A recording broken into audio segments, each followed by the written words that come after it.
is this next fight, I'm making sure that they are tough, they're strong, they're freaking ready to go. And I still hope they underestimate me. That part's fine. Oh, he's only fought chumps. Oh, he's this, oh, he's that. Whatever you want to say is fine. But when you meet me in that ring, unless you knock me out and you catch me, because that's always a possibility. I could get knocked out. But once you don't catch me, and in the third round, if I'm still up and you're still up, there will be respect. Okay. All right, well, it's been fun, you guys. Really? Of course I like Hunter x Hunter. Oh, the 5th season, the dragon. You got it. Listen, you either love her or you don't love her. Okay, you can't tell me that you only like her because she has pretty hair. She's got to have the whole package, or she don't. Hunter was sorry. I'm sorry. I'm talking about all my girlfriends up in here. That hurts my feelings.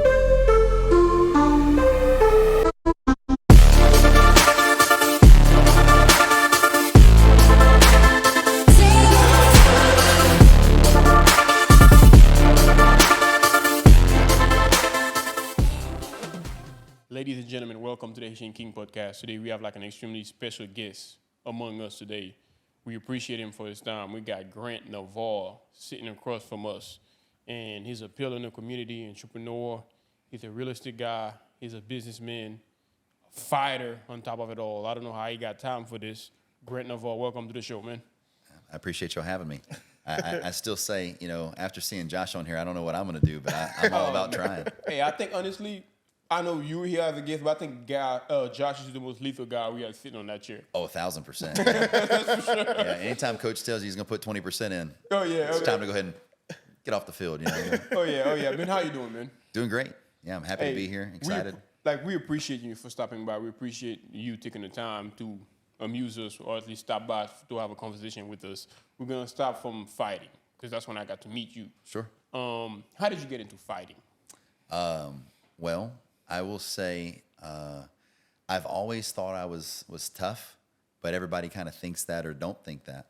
And I've always just had a good feeling that I was tough. I'd get hit by something or do something, and never had a chance to even really get in a lot of fights. I'm good at talking.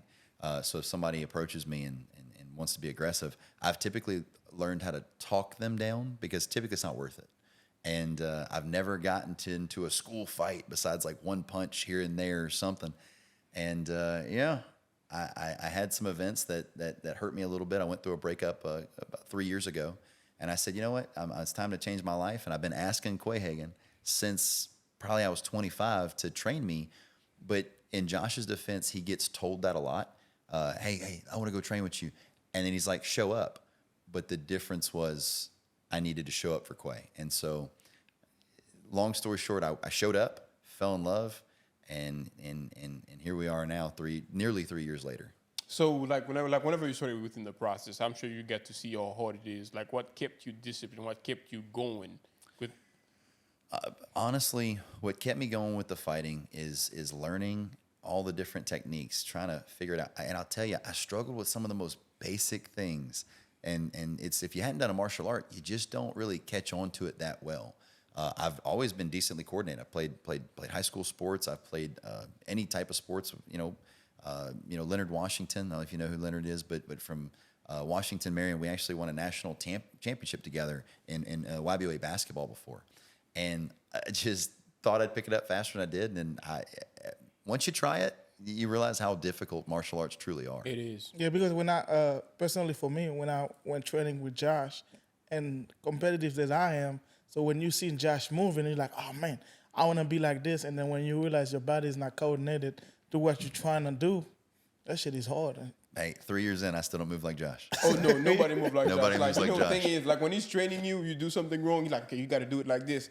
The way his body moves so fluidly, you're like, damn. Yeah. Why can't I be like that? I bet Josh could dance pretty good. We need to see if Josh can dance. Because he's got the moves in the ring. He's got the moves in the dance He floor. might do. He might do. We'll never know. But you said you started with it. Like, you wanted something different within your life. Like, what happened where you wanted to say, okay, I want to fight somebody. Let's put me in a cage and see if I can handle it. What hit the switch in your mind? Well, I guess let's start with I went through the breakup, as I said, and I will say that she was losing weight and looking really good, and I went ahead and started doing that as well. And the real reason I was like, yeah, let me go train for this, let me do that. if she gets a new boyfriend, maybe I'll, be aggressive. No, just maybe so. But at the same time, I'm human. But as it went down, I was actually 285 pounds at my heaviest, and right now I weigh about 209. So it also that playing laser tag. It's weird. I have weird hobbies. So I play laser tag a lot. That's cool as shit. Pretty good at. We need to go That play. ain't We need to go play. Yeah, Right? Shout yeah. out Game to Life. But as it works out, I play laser tag. I do martial arts. I train in the gym, and all of that combined equated for me to go from 285 down to 240 and 235. And I held there for 2 years, and then recently, about a year ago, I went from 240, 235 all the way down to what I'm fighting at now. And my body, I think, after nearly a year, it's finally holding. You know how your body always wants to go back to its previous. Yeah. But in this sense, I think it's finally sticking. So, but my question would be like, with the first time, okay, you're training, you're doing all this training, and then you get in the ring for the first time. What was that moment for you? Like when oh shit, it's real now. So I have two things that I think I can attribute to that. First thing, there's so much emotion and fear, excitement. Is he gonna, there's so much going on. It's like you're in the middle of the ocean in a rowboat, but all of the crazy waves are like clashing out to the point where it's actually kind of calm. I don't know how to explain it. Before I go in the fight, as long as I don't let somebody hype me up too bad or somebody that I trust to get in my head, I'm pretty relaxed. When I made the walk, kind of like jumping out of an airplane, but once you start walking, what am I supposed to do? Turn around? It's time to go. I got you. But I gotta ask you this though, as a fighter, because it comes with the discipline. It comes like within find the strength within yourself to dig deep and keep on going, even though you like after training you sick or you puking your guts out, and you keep going, and then you find yourself within a cage with somebody right across from you who want to freaking knock your head off your shoulders. Where do you find the drive, like for you? Because for most people, they can find the drive within something else. But for you, your life in a sense is pretty comfortable. So where do you dig deep and find the drive to just say, okay, it's me or him, or that type of feeling you get to dig deep and find to stay within the cage and stay focused and stay motivated and driven? So I feel like that. So I think there's a two part to that one. So the first part is like, why am I doing this? Because I'm comfortable. Is that part of that? Yeah, I mean, Yeah. So- Where do you can find the drive to get comfortable and keep going? My buddies ask me that. My friends ask me that. A lot of people ask me like, hey, why are you doing this? And the first answer is it progressed. I got into it. I got addicted to it in the most positive way. I like to be addicted to personal growth. I like to be addicted to things that are going to make me better. I think it's better than the alternative. And eventually Josh asked me to come to sparring. And finally he told me, he says, hey, I'm like, oh yeah, but this and that, I just keep doing with you. And I was doing private lessons with Josh. And he says, hey, you're 80% better than the guys that are not fighters in my gym that come to spar, and you need to come. And I was like, oh, that's a compliment. I'll think about it. And showing up, progressing to the point of why I'm doing it, I just got to a natural point where I said, let's try this. As far as how do I prepare to get in that ring and make that walk and take the damage, I'll put it to you this way. If you put the work in during camp, if you push hard during camp, if you cry in the dojo, it's literally on our wall. If you cry in the dojo, you hopefully won't have to cry in the ring. And if it does happen, you get knocked out, you wake up unhappy, but you did your job. But if I didn't put the work in, I'd be terrified to go in that ring. But I at 34 years old, I put the work in to the best of my ability and try to outwork everybody else in the gym if I can. And if I can't, I'm super proud of those guys because I'm pushing pretty hard. So what was the feeling after winning your first fight? Like you trying it, like you said, Exhausting. you were nervous. You felt like so exhausting. And then but you won. Like after your first fight. Like let's talk about your first fight in a sense. So like you got into the ring, scared, nervous, however you may want to call it, and then you got through it. You were exhausted, tired, but you won. Like what was that feeling for you? Yeah. So first step would be, like I said, exhausted. It was the problem in that fight was the first fight I'm talking about is my celebrity boxing fight. That fight was against Aaron Davis, 15 fight pro, super strong. He had 20-something pounds on me as well. And he was throwing some bombs, and I had to throw bombs in return. He gave me a great compliment after the fight, says I'm one of the harder hitters that he's had.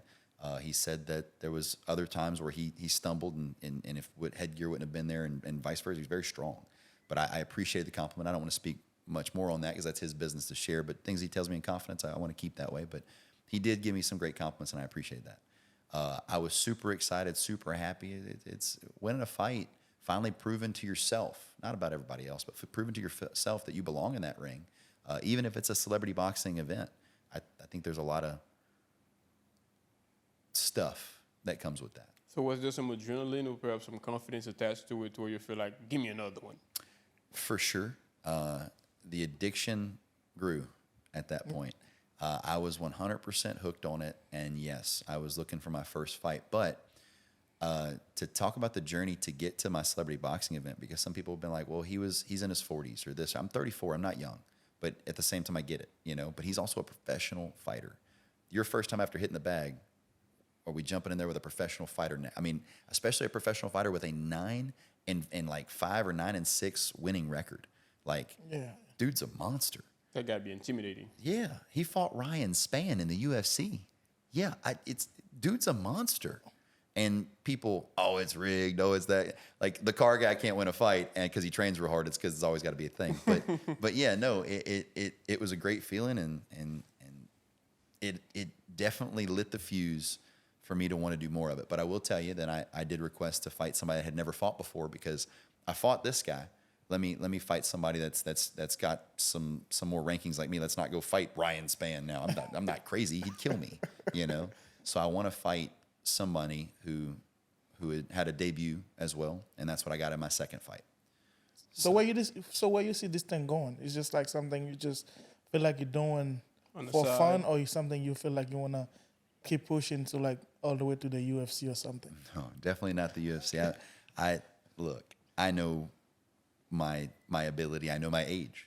If I'd have been training since I was a little guy, I mean, Josh gave me a compliment once, and I've always said, man, I really wish I was doing this since I was 25. But after my second fight, Josh was like, I really wish you were doing this since you were 25. And I was like, don't tell me that now, because like I don't have a time machine. But yeah, it would have been great. And so I don't see myself going to the UFC. I have a belt for Peak now. I'm the champion of the Muay Thai 205 division for Peak and the amateur champ.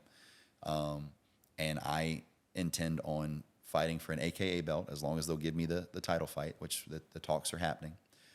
This time, I told AK I'm not fighting unless it's a 2-0 guy, a 2-1 guy, a 3-0 guy. I'll take anybody like that. And I say anybody, I mean any amateur fighter, because if I fight a pro fighter, I'm now a pro fighter. So that's why I have to fight them in like a celebrity boxing setting. I got you. It doesn't work like that. You have to stay within your ranking, I guess. Not your ranking, but whatever it would be called, amateur fighter, your division. Okay, I got you. But I got to ask you another question, though. As somebody who perhaps, I guess, like during your youth in the early 20s, you weren't a fighter, and then now you trained, you fought, perhaps not professionally, but like something most people haven't got a chance to do yet. Do you walk different in town and feel like I can take anybody? Not at all. No. And it's not that they haven't had the opportunity to. It's that they're not willing to. 1% of the population trains. 1% of the 1% of the population sticks with it. A couple people take a boxing class and they leave there, doing their movements. Sticking with it, pushing with it, that's the difference. And I'll tell you, in the very beginning, before celebrity boxing, after celebrity boxing, after my second fight, and even now it's lessened, but there's so many people that have the opinion that they could put a whooping on me that have never fought before, never sparred before, and truth be told, it's fine. There's a lot of people watching on the UFC channel. They're watching the UFC fight. They're sitting on the couch and they're like, I bet I could beat him. Hey, You can't do nothing to that man. People, you're being delusional. Like, because those people, that's what they do.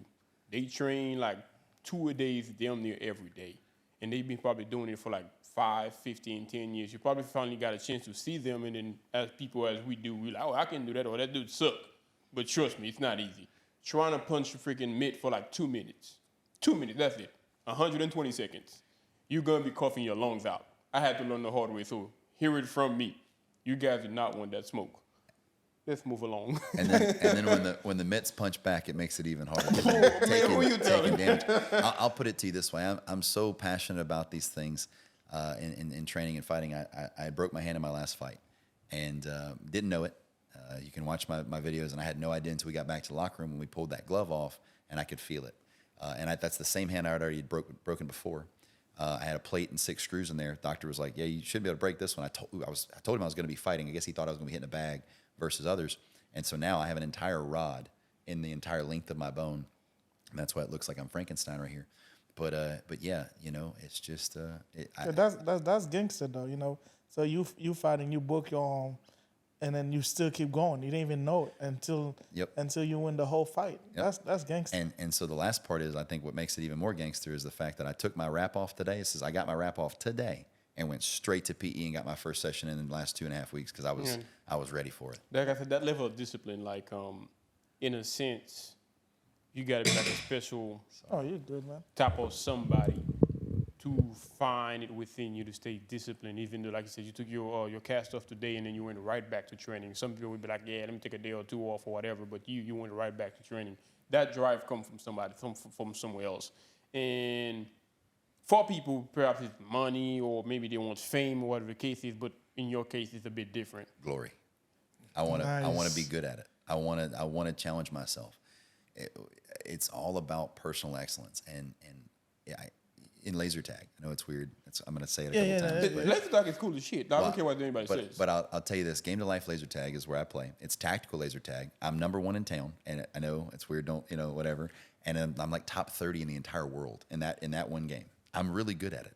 Wow. It's solid. I need to check it out. I will gladly bring you. We will have a podcast party after. Hey, absolutely. Absolutely. I'm down. Yeah. But it's absolutely amazing. But I got there, I played, got motivated, got passionate, right? We'll change the word from addicted to passionate, and never let back. And I've been playing for like 3 years now, and also helped with my weight loss journey and helped with everything else. And same thing with fighting. It just progressively got to where it is, and you fall in love with it. And do you think you could ever fall in love with getting punched in the face? The answer is yes.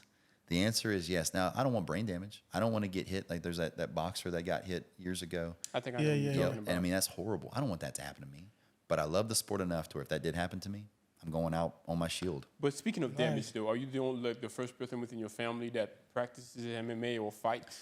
So my brother, when I was growing up, was into like weapons training and stuff, like not firearms, but like swords and things. He was also into Taekwondo. I did Taekwondo when I was a little kid, but the problem is we're a part of a culture that believes that we need to play football, basketball, baseball, soccer, and of course football probably first in America, basketball probably second, baseball if you're smart and you want to make all the money, if you could ever make it to the leagues and stuff. But it's so hard to get there. We're all worried about, it's like winning the lottery to go to that stuff. Yeah. And we play, and it teaches, look, when we hire people at the dealership, it teaches things from integrity. It teaches discipline. We hire football players. We hire basketball players because you had to be part of a team. You had to be coached by a coach. You had to be ready to do these things. But at the same time, what sports did you play, and what sports are you still playing as an adult? Maybe a pickup game, right? Maybe this. Yeah. But fighting, sparring, teaches you humility, teaches you to be less angry, teaches you that you can find so much beauty in violence. Because right now, I don't want to fight you. If you want to fight me, I'm going to request that we don't. And I'm going to use the skills through the dealership, through sales that have taught me to say, no, I'm okay. Yeah, maybe you would win. That's fine. Yeah, you win. Whatever makes you happy, but I'm good. Because I understand the outcome, whether there's a concrete parking lot below us or a mat. Street fighting and fighting, if I level change or we go past 30 seconds, we've just talked about it. Yeah. And I mean, it's crazy. But I love the competitiveness of sports, but I'm so sad that I spent my entire life playing basketball, baseball, and football and not doing something I could use until I'm 65. But you know what? And I'm not going to be fighting in the ring until 65.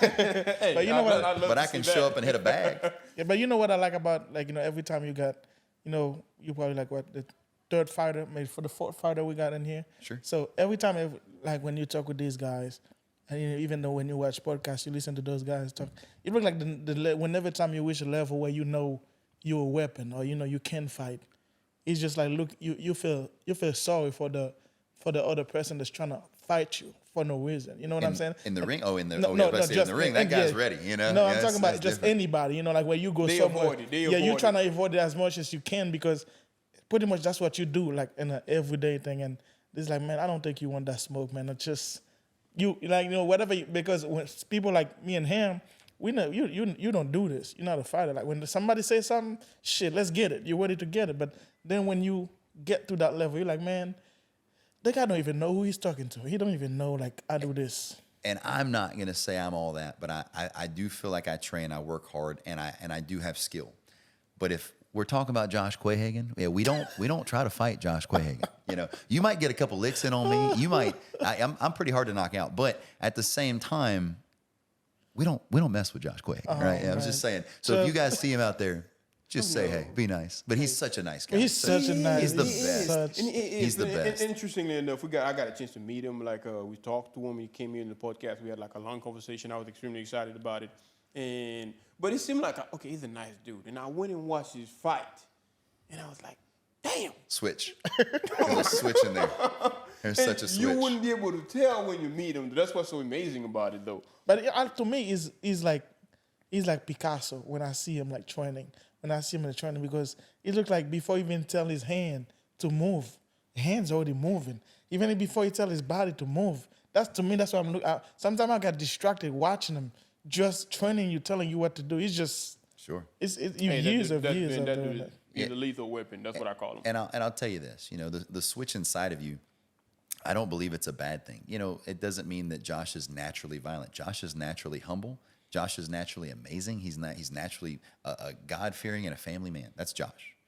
But when Josh gets in that ring, Josh is a one-track mind. So like people often try to accuse me of being with people that don't know me. Let's be specific here. People that don't know me want to be like, oh, he's not humble, he's arrogant, this and this. When I knock a guy out or I TKO a guy, you don't see me doing much besides like, a little bit. I'm not gonna be over the top on that stuff. I have won at life in many ways. I am very, very fulfilled. And in other ways, I'm not fulfilled. But in the same token, I'm very confident and happy with who I am, just like Josh is. So when you get in that ring, I'll tell you this. I think me and Josh agree on the fact that in our lives, his family, his business, his stuff, it's a lot going on. A lot going on. In my life, Josh often gives me a compliment saying, like, dude, I don't know how you do it because you actually keep the job. You do the stuff. You got the businesses. I got 19 LLCs. Like, I am always busy. But when I get in that ring and I don't have to think, I don't have to do anything but my muscle memory and do what I got to, it's beautiful. Wow, I feel it when you said I got to ask you this, though, because you were saying in the beginning, like, you were going through a certain situation within your life and then you wanted to start training or perhaps do something else. In what way, perhaps currently where you're at, you feel like all that training changed your personal life and your entrepreneurial life and everything else you got going on outside of fighting? The one thing I can tell you is fighting hasn't hurt my business life. I have done my best to where I wake up earlier to run. You talk about you're an avid runner. I'm not doing 12 miles on the beach, but I'm doing my consistent running. I'm doing what I got to do. And it's made it to the point where I get my training in for my lunch break, and then when I get off work, I'll train again, or I'll go to the actual gym and work out because I try to want to look good that. too. I see him all the time, especially in my afternoon sessions. I always see him in there. Yep. And so the good news is fighting hasn't hurt my business life. It does cost me money. I donate all of my fight winnings to charity. I donate all, and it goes to breast cancer. I'm a big breast cancer advocate. I have been fighting the fight on breast cancer for now. This is my 10th year. Raised over $700,000 so far for it in the last 10 years, which is something to be proud of. Yeah. And that's our sisters, our moms, our wives, our daughters, and that's in my opinion. The world teaches me, and I try to teach the world. I'm here to protect. I'm here to. I'll take a bullet for somebody I care about. But if it's a woman I love, I'll gladly take it out. And just hopefully she's not with the pool boy in a week. But at the same time, hopefully 2 years later he's a nice man. That's fine. He can, he knows how to clean the pool good. I appreciate your answer, but what I meant by that, what I meant by that is how did that change your discipline, your mindset? Like after you like if you got plenty of shit going on outside of fighting. And then you got to train, learn discipline, everything else. How did that change your approach outside of fighting to where it's kind of like you approach it differently? No, I've always been pretty focused. It does help me to pay attention to what I need to pay attention to. But yeah, no, it hasn't changed really me as a person. It hasn't made me cocky. It hasn't made me arrogant. all I do is I'm actually less likely to fight you unless you really deserve it. Put your hands on a female in front of me. You do something you shouldn't do. You push a friend because you're trying to bully him. The first one gets me active, but you can tell me whatever you want to tell me. You can tell me you don't like me, and I'll do my best to hopefully you'll be open-minded, have a conversation, and by the end of that, we shake hands. But it doesn't make me much any different, no. Just the level of confidence in myself in the event something went down. Yeah, I mean, that's helpful, but I don't want that to happen. I'd rather a life of peace, you know, unless I'm in the rings. That's just fun. Like, people jump out of airplanes. I haven't done it yet, so I don't understand it. I kind of want to do it so bad, but I don't want to do it by myself. I kind of want to do it with somebody. I kind of don't want to do it so bad, but I still will do it, and then I'll probably freaking like it, and then I got to do it again. But the thing, I feel like people that do this, it's just like sometimes when you don't have so much dangerous stuff going through your life, people look for the adrenaline but you got rush. that adrenaline going on. You know what I'm saying? You got the adrenaline rush. People look for that. You know, like when you just got a life, you just sample, just go to work, go home. It's just there is nothing like it gets dull. After you know what I'm saying? So I think that's why people do it. Adrenaline in the life. I see where you're coming from. You know what I'm saying? Because when you got that level of stress, man, you got so much thing to worry about. I think that's kind of like equal to the same. You know what I'm saying? To that level. Me personally, if I find somebody that say yes, I want to do it, I'll pay for me and them and go do it tomorrow. That's how bad I want to do it. But I for some reason I don't want to do it by myself because I know overall it's stupid. Yeah, so if, whenever you're doing something stupid, you're just waiting for one guy to say, "Yeah, let's do it." It won't be me. But I mean, all I can do for you, I'll be the guy down there watching you. Yeah, I can be that guy. Hey, you can just tell me how it goes, and I'll still once again consider maybe possibly doing it at a later date. When that dream became a thing for me, I met a guy. He was explaining to me he had just done it. I'm talking about like he was on vacation, came back, and he was telling me, "Hey, dude, I just went skydiving," and he was telling me. He says, at first you're scared, you're nervous. He said, before the whole thing, they got like this little 30-minute video telling you what to do and not to do and show you all the videos of people doing it in a sense. And he says, all that don't mean nothing. And then they build the smallest plane you ever seen in your life. And they tell you to get on it. And you still doubting yourself. But he says, like, when you get on there, and then they jump. For the first 10 to 20 seconds, you're going to scream your lungs out. Like that dude described it to me as a poet. He was like, for the first 20, 30 seconds, you're going to scream your lungs out. And then when you realize screaming don't do nothing, you're going to calm down, and then you're going to enjoy God's view. And I'm like, damn. And as long as the chute opens, everything went great. Hey, that's how you explain it to me. I'm like, man. I mean, it sounds We good. got a backup chute too? All right. That's Three exactly, of them? Okay. Yeah. And I have no idea about that. You worded it to me in a But sense I mean, it sounds good. But I'm now with Grant and this one, like, man, when you start thinking about what if the parachute doesn't come out?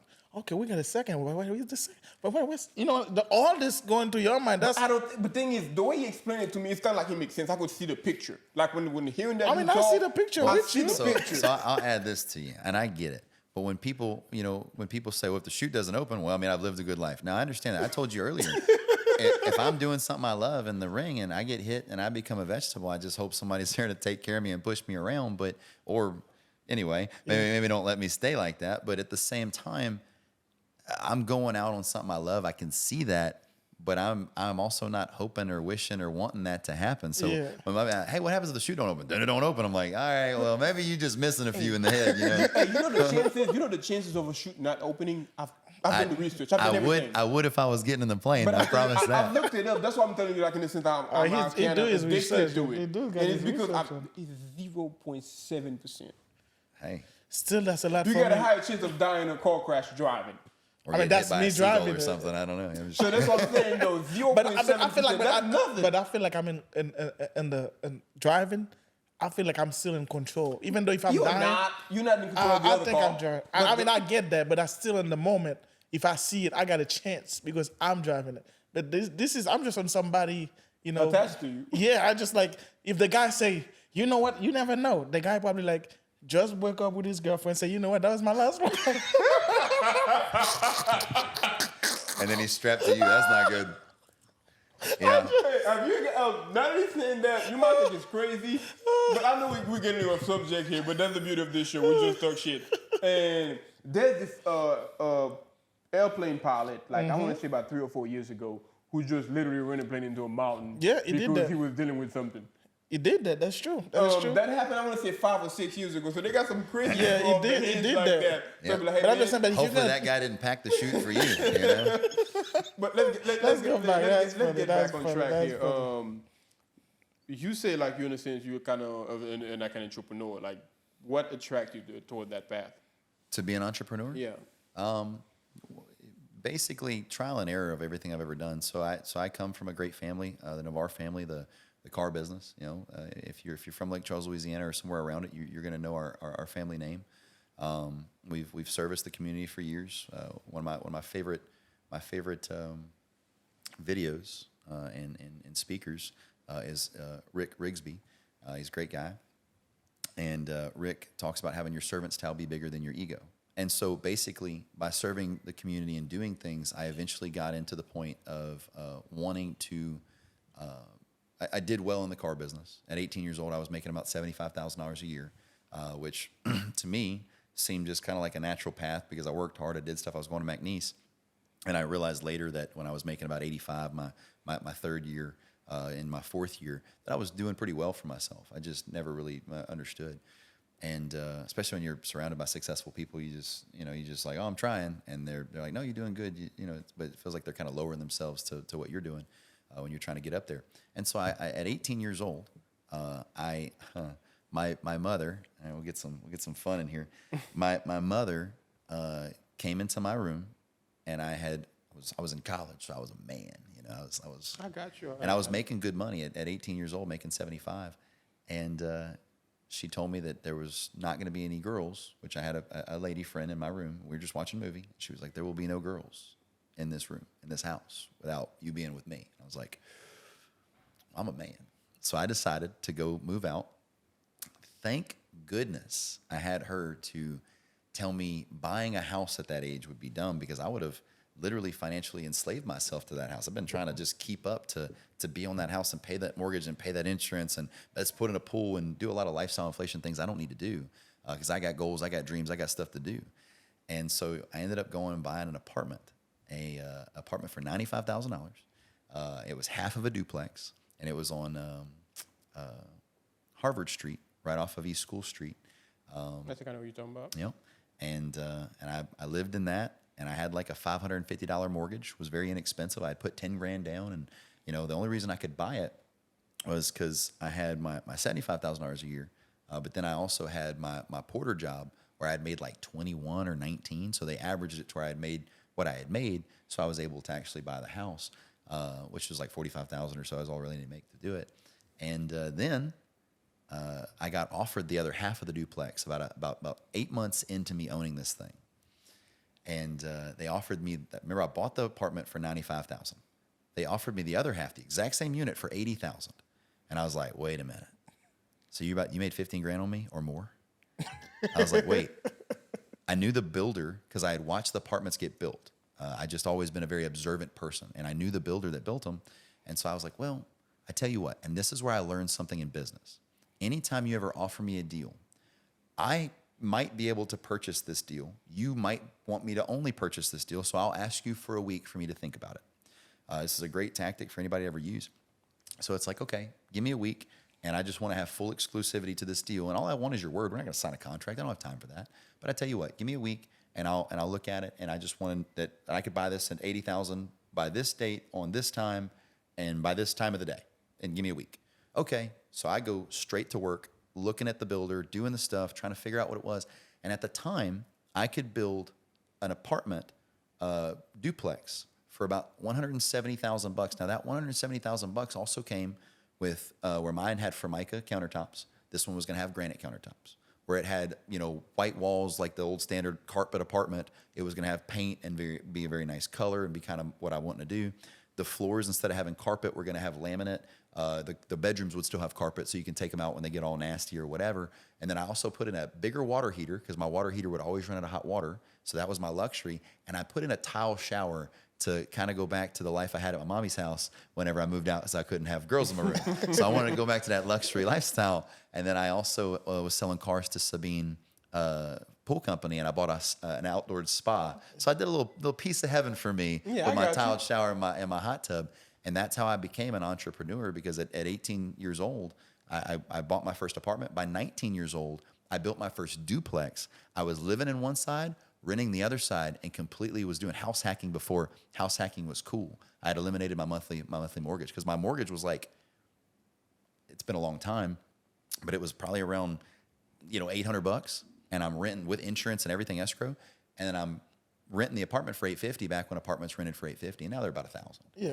But did you have like some sort of mentor that taught you all those things, Sure. or you were perhaps observant, then you just caught up on it? So fighting's new, but business is my wheelhouse. So I think you'll like this. So yeah, my 3 mentors, right? My first mentor in this was my brother Barrett. My brother Barrett had built apartments, and I watched him. He rented to his tenants were like the employees at the dealership that also worked for him. So you know how that goes. Sometimes when you put business with people that you care about, they don't pay you, and you shouldn't have to be paid, because it makes it complicated. Yeah. And so they would not pay him as much, and it would stress him out. And honestly, it was just tough. And so by the age of like 25, he says, you know what, I'm out. Or 23, he sold them, made some money. Don't get me wrong. But he always said he was going to get back into it, and he still hasn't gotten back into it. He does a ton of shopping centers now. He's a preacher. He's amazing. And he used to be a fantastic general manager for the dealership. But when it comes down to it, he built apartments, got stressed out, and got out of it. So I said, I'm going to build apartments. He always regretted it. I want to stay in it. He didn't regret it because he got out. He regretted it because he got out of it. And so I'm going to stay in it. My other brother, Ryan, Ryan's super amazing. He's the owner of Navarre Auto Group solely now. And he's taken that company to new heights, and I still work for him because I respect him. And long story short, he would build a house every 2 years. And he would build or buy a house every 2 years. And do y'all know this, how this goes? If not, I'm sharing some cool wisdom. Go ahead, Sure, go go ahead, ahead. go Go ahead. into details. And so basically, he would build a house or buy a house every 2 years, because in the event that you sell that house after living in it for 2 years, you can actually escape long-term and short-term capital gains, which means that if you're in a tax bracket that's 40%, Yes. you now pay 0 taxes on that house. So that's basically investing in your future. If I make $100,000 on that house, technically I made 130 because I didn't have to pay the taxes of 30%, 40%, 20%, whatever. So in my journey, those were the 2 things I did fundamentally. And that was just, I saw it very, very, very beneficial for me. I was so blessed to have successful people to look to. Not everybody has that. Nobody has that. So I got to watch that. And the third one, of course, is my father. My father gave everything to business. My father put everything. We talk about when he died and how he died on E. He died on absolute empty because he gave everything to this community. He wasn't, doing crazy stuff. He wasn't out doing anything bad. He was out doing what he had to do to build his business, to take care of his family, and to make it, honestly, my family comes from nothing. We're from Welsh, Louisiana. Welsh and Lacassine. Lacassine on my mother's side, Welsh on my father's side. His father died when he was 5 years old before he ever really got to know him. My grandfather died at 36.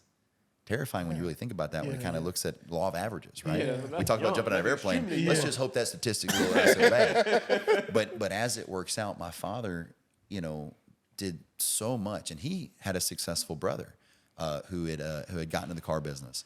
And my father thought to himself, so, well, if you can make $75,000 in the car business, I bet I can do even better, because he's competitive. Who isn't? Yeah. You guys might have that sometimes. Oh, like, yeah, well, all you do the is time. outdo All it. the And time. that's beautiful. It's beautiful. Everybody goes to hate, but don't hate. Compete. Yeah. I want you to do good so I can whip your butt and I can do even better. That's how it should be. Yeah. And so, long story short, my father did so many great things, and that's just how my little trinity right there. My brother built apartments and regretted selling them, so I got into it and I never looked back. And now I got some shopping centers too, but apartments have been my bread and butter. And then Ryan building houses. I have literally moved four times and lived in a house 2 years. I'm out. Lived in a house 2 years. I'm out. And then this last time, I'm building I roll my eyes because I've been building it forever. But I'm building a home that's going to finally have a pool at it. It's got some great stuff going on. It's beautiful. And I've been building it for years because it's just taken forever. And ultimately, no longer will I be selling it and moving in every 2 years. But if somebody wants to buy it, hey, maybe everything's for sale. If you like this shirt, it's available for a price. Oh man, So- that's the business mindset. That, like- that entrepreneur mindset. Yes. Everything I got, if you like it more than me, you can have it. Oh yeah, fair enough. But It's hard going to a store. Let's just go do some business yeah, right now. hey, man, hey, like I said, some people don't actually kind of have that mindset to understand how certain things go. Quick question I gotta ask you though. Let's just say if you could snap your finger and get a car right then and there, your dream car, what would it be? A dream call? Yeah. My father.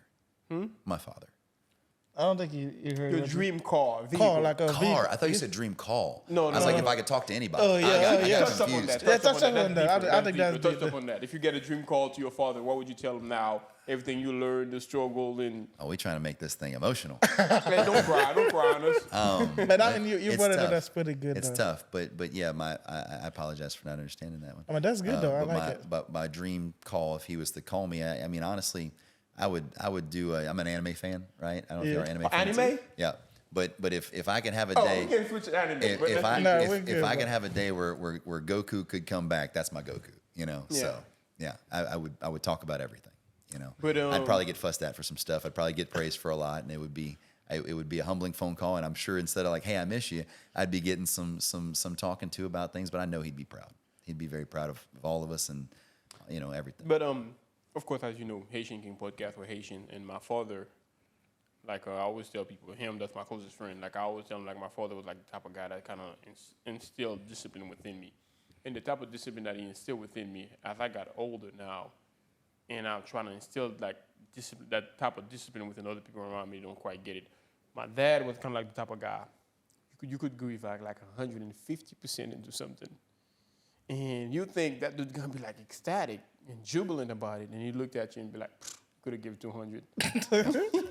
Yeah, mine's the same way. Yeah, so that's why I say I know I'd probably be getting fussed at from time to time. Yeah, Like, and seeing certain people, like when I say that, they be like, "Oh man, you hating? You're not even gonna congratulate me on what I've done." And like I always tell people, whatever it is you do, it doesn't matter how great it may feel. There's somebody out there that's doing double. that. 1,000%. Yeah. 1,000%. That's why it makes no Double sense to that. hate on anybody because there's and I'll tell you this: you will rarely, if not ever, be hated on somebody that's doing better than you. They want you to do good, or they don't care what you're doing. And honestly, if they love you enough, they'll try to get you to their level. But at the same time, if you're the best person in your friend group, it's time to get a better friend group.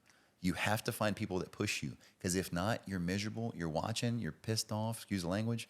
And you're not doing your commitment, and you're not rising to what you could do. Time, effort, and commitment. And your father understood that. My father understood that. And anything, if it can be better, is not best. If I'm not giving my best, if I'm not doing what I need to do, if I'm not pushing on it, that's what he's really after. You were saying you were gonna get emotional. I feel like I'm getting emotional. Hey, we cry Like, together in like, this like, podcast. No, I'm not gonna cry. You told me not cry. I'm telling you it's okay. I'm not It's gonna okay cry. to be a big, strong man and want to cry. Because honestly, though, being like I guess you say Haitian that's living within this community, people that I've met, and I've trying to tell them that type of stuff, and then for some odd reason, I don't know, they just couldn't get it. And certain things that I do or he do, and I do it, I might enjoy it for like 3 seconds, and then the moment I see better out there, I stop enjoying it. It's okay to be proud, though. So the Bible talks about not having pride, and that's true. But you can still be proud and not be prideful. I can be proud of what I've done. I can be confident in what I've done, but it doesn't have to be who I am, right? And so when it comes to it, I still think you should enjoy your successes. I think you should be proud of your successes, but at the same time, you need to be level-headed about your successes. When I did this and I finally got that, tell me something that you've gotten that you've always wanted, or that a business that you did, or something that you accomplished. Tell me, and then let's ask a question I after. can tell you something here, like it's really simple, just to. I'm interviewing you now. No, that's fine. That's a conversation. We're having a conversation. That's why I was saying it's not that serious. I'm just joking. We know. You're fine. Yeah, it's not conversation. When I saw your vehicle and I kind of touched up on the electric cars, I'm like, man, I had a Tesla. And thing is, he can tell you that as my best friend. Before I was able to being in a position to afford a Tesla, the platinum-less, I've researched Tesla for like 3 years. I know everything they can do. Like I swear at one point I felt like I knew more about Tesla than Elon Musk. So instead of a possession, so I'll tell you this: the way I look at possessions, okay, I am just the caretaker of those possessions until it's time to sell them. I buy everything used, like this watch. I did buy it new, but it was a brand new Rolex, which right now, if you look at Rolexes, they're more expensive used than they are new. So sometimes it'll contradict what I say. But what I'm saying is, like, anything I have, I could sell it tomorrow and get pretty much what I have in it. Tell me something physically. Tell me something emotionally you did well. Tell me something that's not about a possession, because to tell you this, Like all my cool stuff is older and it's paid for, or it's, you know, and all my are pretty close to it. And if I could take that money and go invest it into a property, I don't always agree with buying a lot of possessions, right? Only reason I have things that I have now is because I've done well and I've worked hard. And yes, I am also blessed. So that spilled over into buying something else. But the reason I'm asking you my question is, give me something, as I know the Plaid's an amazing vehicle and it's super cool to have, but tell me something you accomplished. But that's what I'm getting at. I'm sorry. No. That's what I'm getting at. Like starting with the possession. I remember like I had the car and I felt like, oh God, I finally got it. I've done my research. Like back then I was extremely young. I was like, what, 23? And I was like, man, I wanted that That's car. cool to have that car at And I'm 23. like, man, I got it. Nobody can tell me nothing. And I got it, and then there's like another level out there. Now, and then I started to realize. Yeah, no confetti happens. Yeah, pretty you much. know? And like I started realizing, okay, I got that car. That don't mean nothing. I could took that money I put in that car, invested it, and get bigger and better and better. That's like right now. You see my Jeep? That's a 1999. Sure. So- and honestly, like I told you before, you know, I have a cool car. I have a McLaren. But it's a 2016. It's an older McLaren. Everybody's like, oh, it's older. Still wasn't cheap, but at the same time, it was a cool car. It was only had 5,000 miles on it. And I might have been a little bit slipping on my morals. We do it sometimes, but it Yeah, we keeps all us in do check. And now one of these days I'm going to pay that thing off, and then I'm going to love it forever. But until then, I snarl at it sometimes. Yeah, but I it's mean, okay. in a sense, like coming from Haiti, so Sure. you know, you are coming from poverty, you know. Sure. So you're looking at all.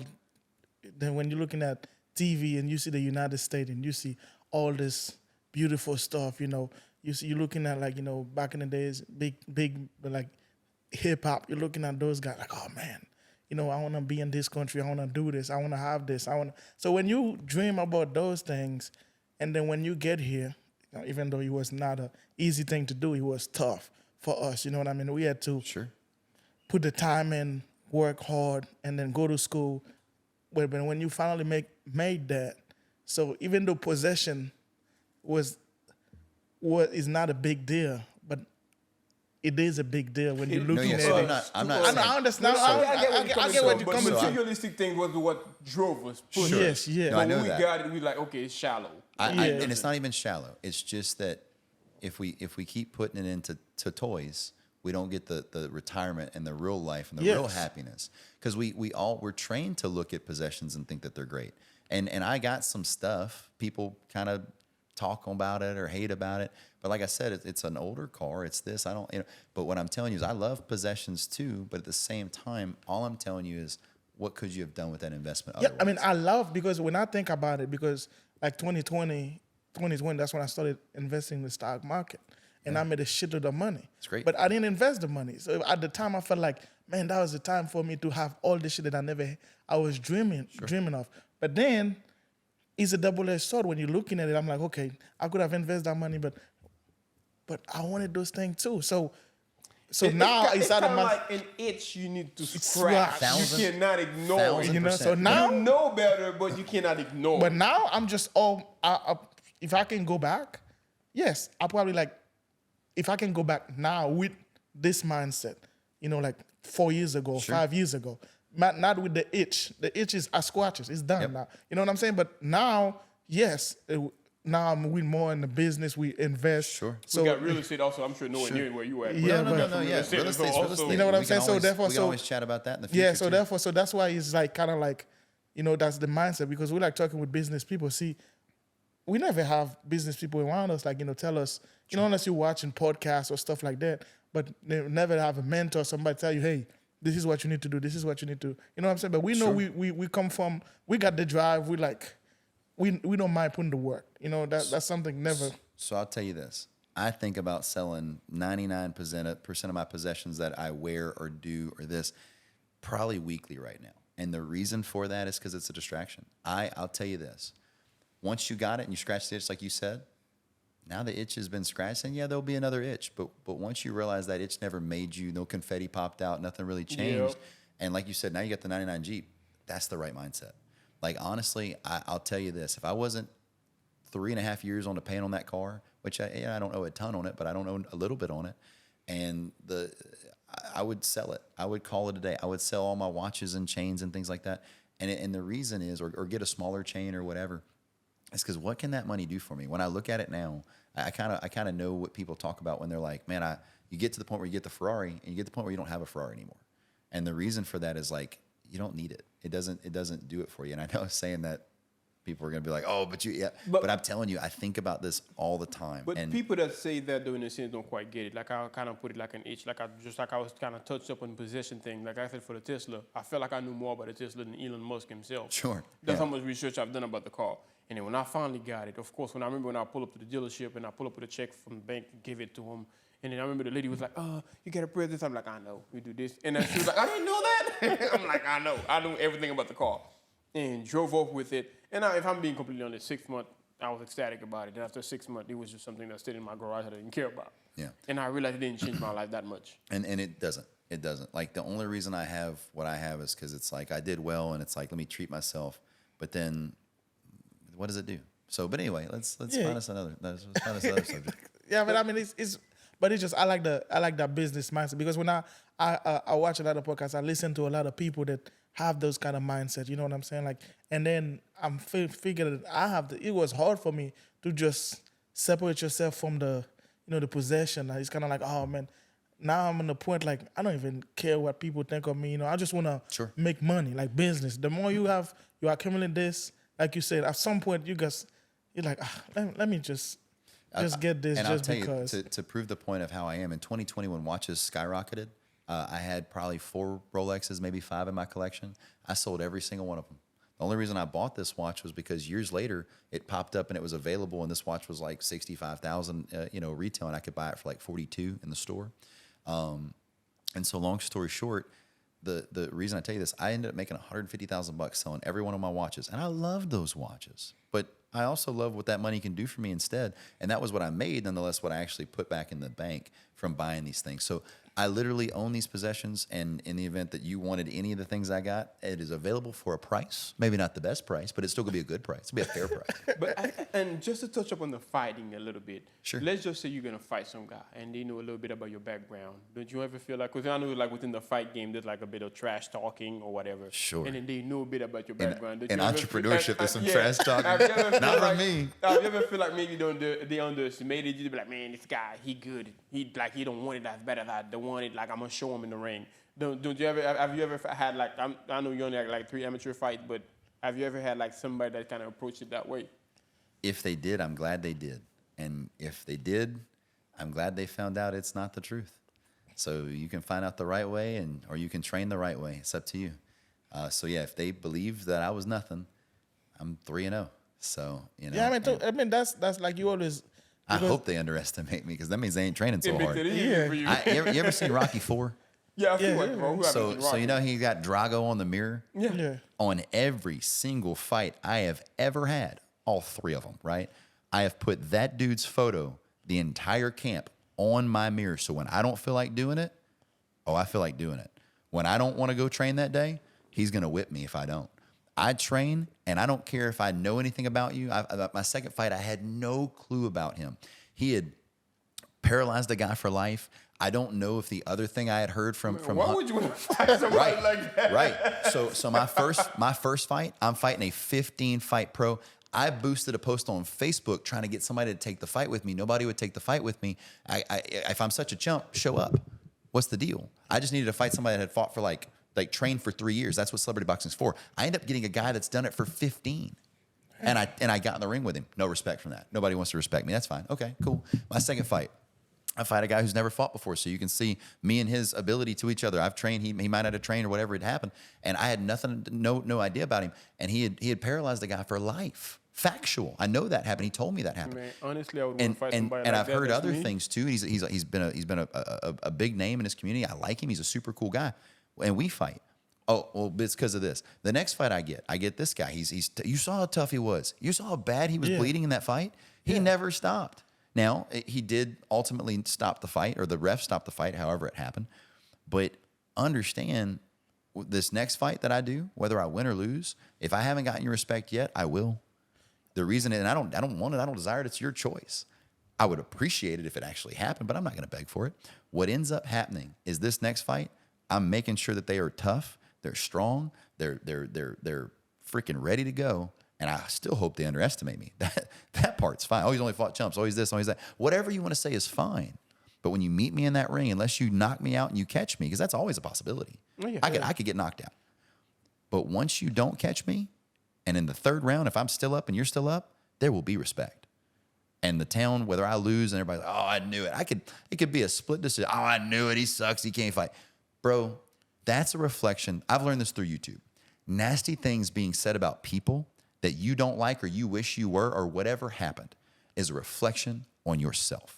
It is not a reflection on the person. I agree. That's 100%. And I will still meet those people. I will still meet those people with love every single day. If I have the time available and if it's a big enough issue, I will make the time available to have a conversation with you about how you feel about me. But it's just projections. It's not like it's projection. It's fine, but at the same time, I would rather find common ground. 3 guys can talk from 3 different backgrounds and have common ground by the end of the conversation. That's true. You can put Democrats and Republicans in a room and they can find common ground. It's about the not willingness to find common ground. I'm not going to hate you just because you said something I didn't like. I'm not going to hate you because you did something I heard about. I'm going to dislike you over time after giving you chance and chance and chance. And you disappointed me every single time. And I'm not overly opinionated to where I'm going to be offended by something that bothers me. I'm not overly opinionated. You're either a good person or you're not. That's true. You're either coming from the right place or you're not. You either want to be my friend because you're genuine or you want something. And I read people for a living. You can't put it by me. You guys, genuine, amazing guys, very, very nice and very welcoming. Friendship has now been made. It's that simple. Yeah. It's that simple.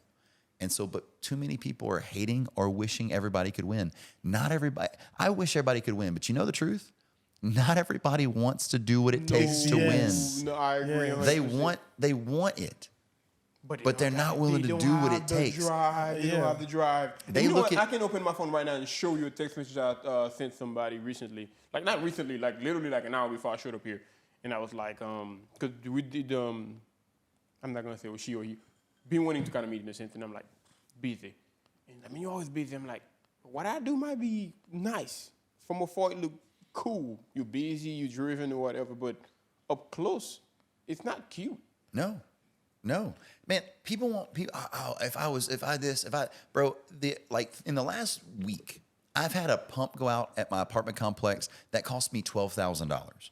Apartments don't make that much in revenue. Last year, those same pumps went out a year and a half ago, and it cost me $5,000. So now it's $11,000 to get the nicer pump that's going to last longer, and it's going to have 3 years. Man, I'm telling you, ACs go out, this happens, that happens. Customers are sitting there waiting, and I do that stuff as a side business. We get phone calls. I run a $25 million real estate company that I have built, regardless of what people want to say, but I have built that thing since I was 18 years old. I have done really well on the property acquisitions and all the other things. And me and a 24-year-old, very sweet, amazing young lady run that business with another assistant who does all the property management and does all the fixing. 3 people run that business, and our customers love us. If you're a customer of ours, comment below. All right. And if you don't love us, you text me and I'll make sure we fix it. All right. Give us something else, like outside of fighting and being an entrepreneur, that like interests you, like nobody would ever thought of. Well, I do love my dogs. You love dogs, right? I do. Yeah. Yep. And so I have 3 English bulldogs. I love them. And other than that, aside from business, fighting, laser tag, dogs, and maybe one of these days finding me a person to grow old with, that'd be kind of nice. But other than that, I am a huge anime nerd. Huge. Oh my God. Yep. Top 5, go.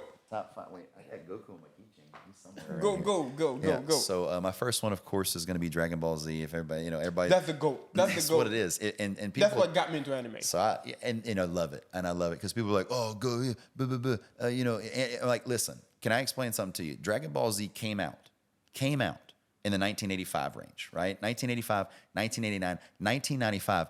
And then Naruto and all the other most beautiful ones. I love them all. I'm not mad at them.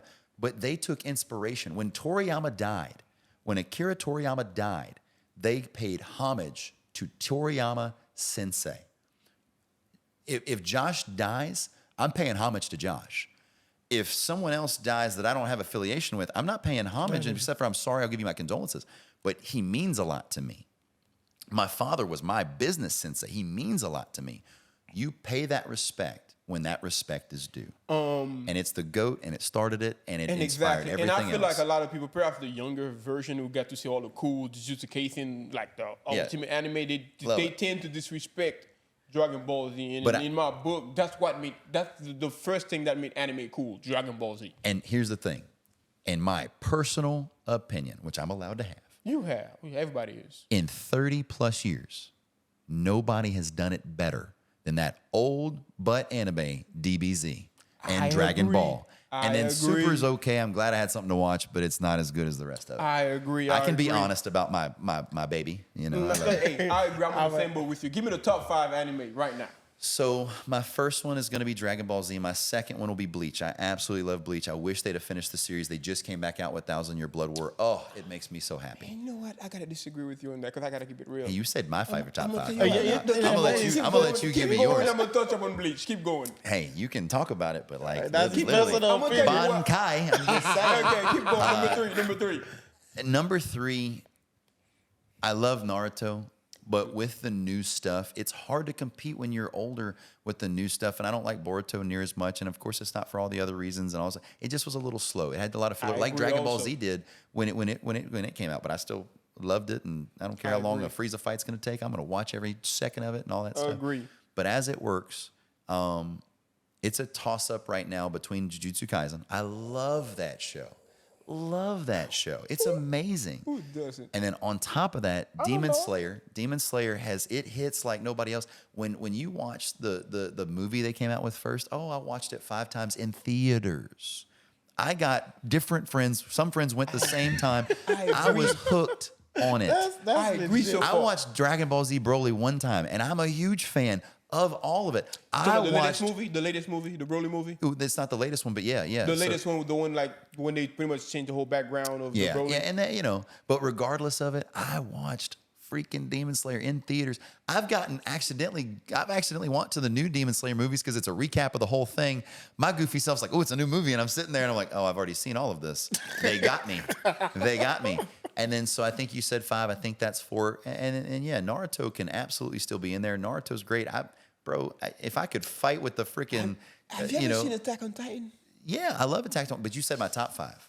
Yes, hey, I got one better for you. That's not in my statement. What's up? Iron Blooded Orphans is one of the most amazing animes. Death Note. There's so many. Look, I'm a nerd. You gave me top 5. I gave you top 5. Okay. But I promise you, if you got some, they're in my top 10. I'm gonna tell you what. Before you judge his my top 5, give Dragon Ball Z. We can agree on that. That's number 1. That's the GOAT. That's the OG. Okay. Ultimate respect, no matter what. Attack on Titan. That's great. It's beautiful. It's beautiful. That and Death Note are some of the best ones because they have an ending. And yeah, like honestly, drop the mic, walk off, do your thing. And I love that. Death Note literally has the most. I don't think I got. Have you ever seen Mob Psycho? Mm-mm. Oh my God. Iron Blooded Orphans. I'll watch what you said. Mob Psycho. Mob Psycho. Okay. It's hilarious. It's filled with action. The whole 9 yards. Mob Psycho is up there. There's a billion other ones that are good and that deserve things, but that's 3 so far. My 4th, I'd probably give it to Demon Slayer. It's great. No. Hard to beat. Jujutsu Kaisen. Yep. Jujutsu Kaisen. And then my 5th, I'd probably give it to Demon Slayer. Was that 5 or 4? So that's regardless. Love is love and passion's passion. But we do have one that we're gonna. Mob Psycho is worth it. We do have one that we're gonna have to add in there probably in the next. I'm gonna make a prediction here. There's 2 right now that you do need to watch. Kaiju number 8. It starts off slow, but it gets freaking it slays. It's amazing. And then not only that, Solo Leveling. I'm telling you, wait till you read the anime. I didn't read the manga. Read the manga. Man, it gets cool. And the way it ends and leaves you on a cliffhanger, it's what it deserves. But Solo Leveling, I watched the first season. It's pretty good. But as busy as I am, I'm gonna tell you what I feel like. In a sense, I don't look at it like the way it deserves to be watched. It's kind of like I watch half of an episode, go to sleep, and then a week later watch the other half. To where I don't have time to really binge watch it. Watch it, and after episode 5, it starts to just like. I watched the whole thing. Did you? I watched the whole thing. It's pretty good, but it's kind of like I feel like it's kind of still missing something in a sense. Hey. But Mob Psycho, Naruto, I binge watched Naruto the whole thing from whatever 1,000, 2,000, however many got in like 3 weeks. Yeah, it's. I don't think it's that high. I know One Piece is at 1,000 plus, but have you seen One Piece yet? Yeah. Yeah, I haven't watched the whole One Piece. I enjoy it. I think it's good enough. I don't But watch it to. Just to give you my negative. I'm not in love. My negative input towards Bleach, and I've met a lot of people. As a matter of fact, you had like your cousin. Lean up in here. I'm listening. I'm gonna tell you what my negative thing about Bleach. My little brother, that's his favorite anime, and he's always been telling me. I've met many people who've been telling me, Bleach, check it out, it's the best thing ever, or whatever.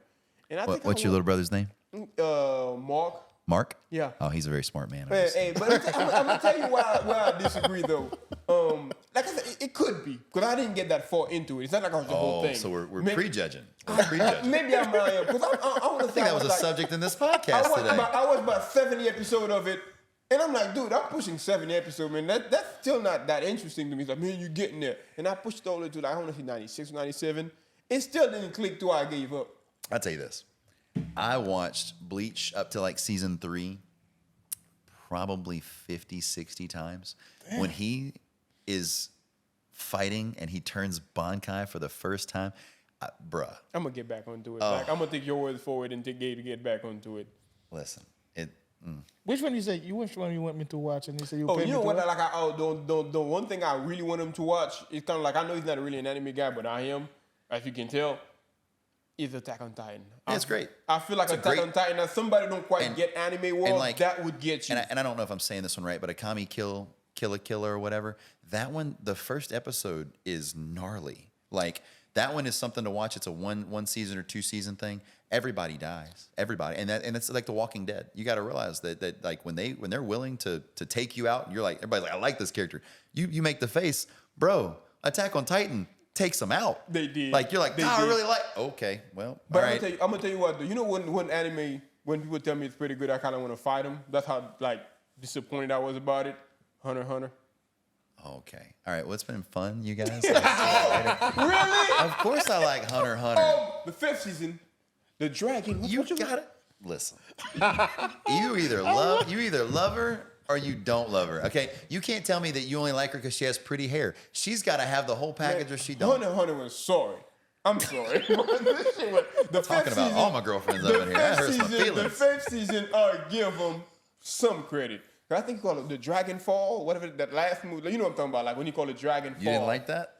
That was cool. That was cool. Okay, I was like, if you don't like that, like, I don't understand. That's the only thing of the whole anime that I was like, oh shit, that's some cool shit. But out of the 5th season, I was like, man, that shit is extremely freaking disappointing. Hunter x Hunter is not it for me. I'm sorry. Okay. I guess to each his own.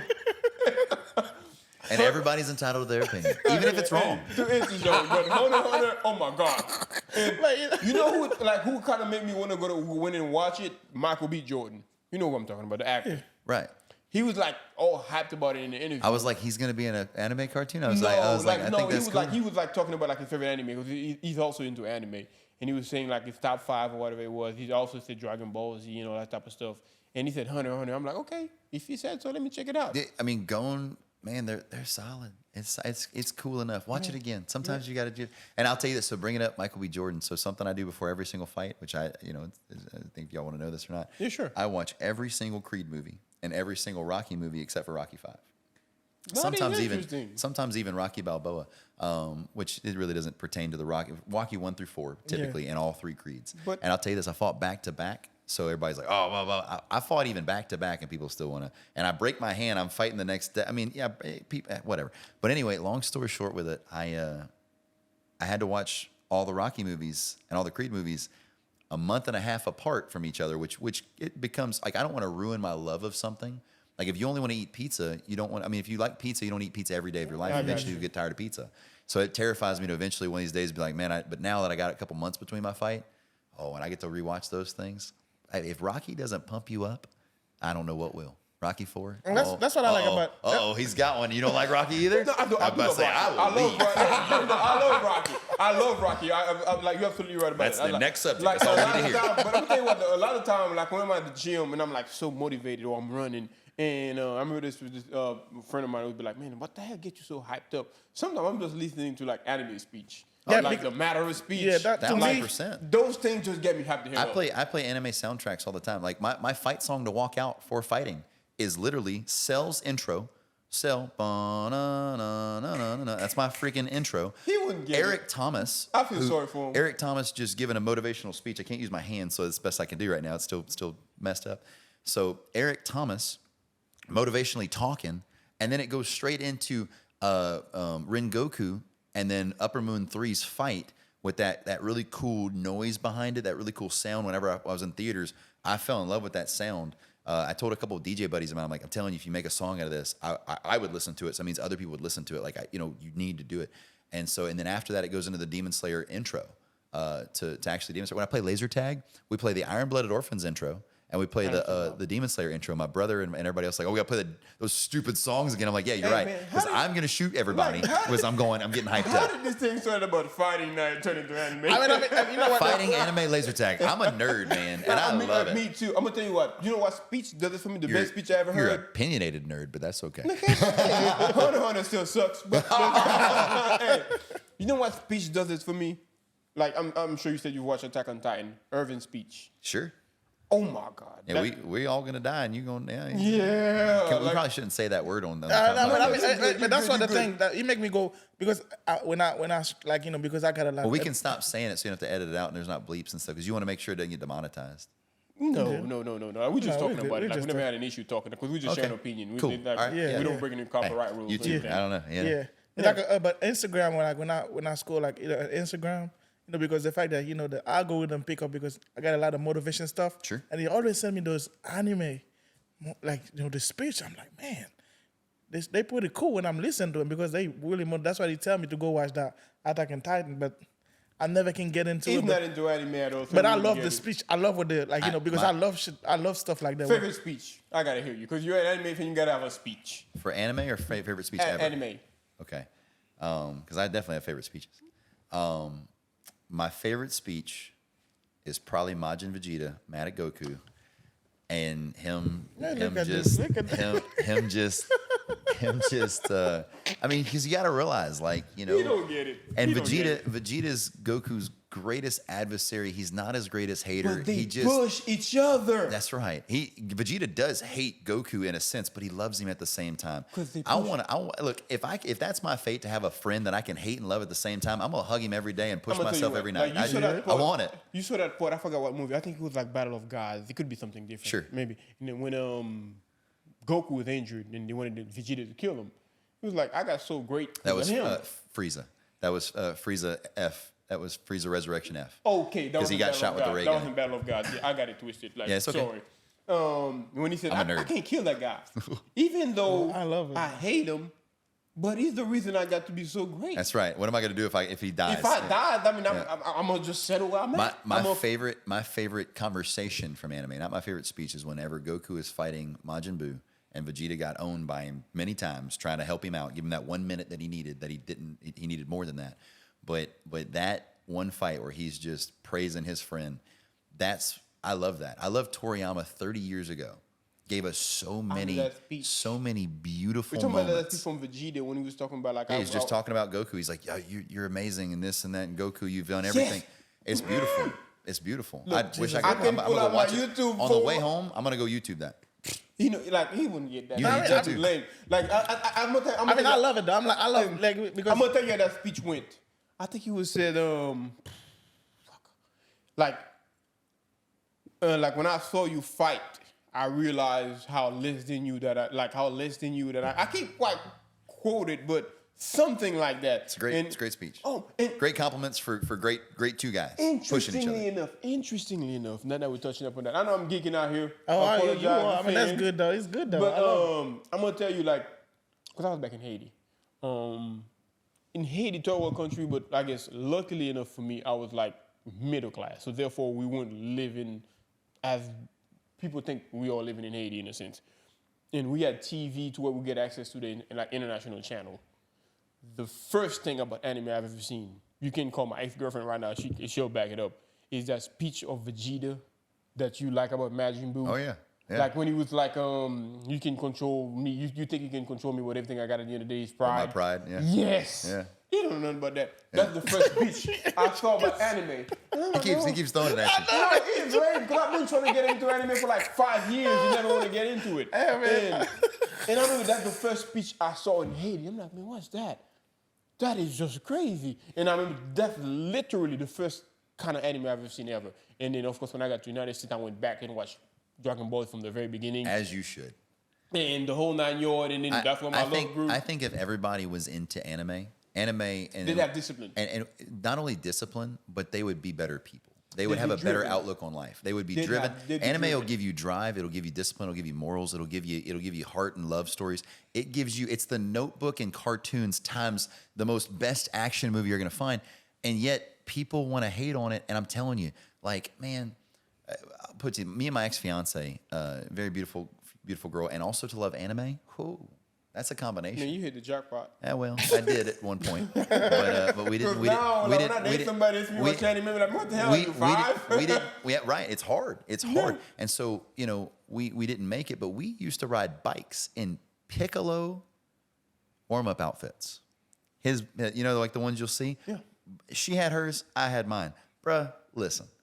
If you want to be happy in life, okay, find you somebody that has the same interest in you, and if it's anime, marry you. Man, this dude don't know what he's missing out on. I've been trying to get him to watch anime for like 5 years. What are you watching? The Desperate 5 Housewives? years. You watching Like, Keep Up with the Kardashians? That's all brain-numbing, bad words coming. He be watching stupid shit. And that's also why people hate. I'm gonna tell you what. How What's the desperate I want him to watch Attack on Titan. He said you paid me I don't to try to pay him. I don't try to make him watch an anime. I feel like he wouldn't quite get it because, like, you gotta understand anime. Attack on Titan's great. It's only 4 seasons. It's fast. And I told him watch Attack on Titan. I will pay him $100 per season to watch it. Great. When $400. Pay us $100 each, and I'm gonna show up with you. We'll do it right here on TV. $100 per season. They still didn't watch it. For $100, I'm gonna make this for $100. So therefore, just to show you, it wouldn't get it. And I feel like once he get it, it might be too late. No, but I like the motive. Like I like to listen motivation speech. Anime's motivation something. That's what I'm saying. So when I hear him on the Instagram, he's just like, man.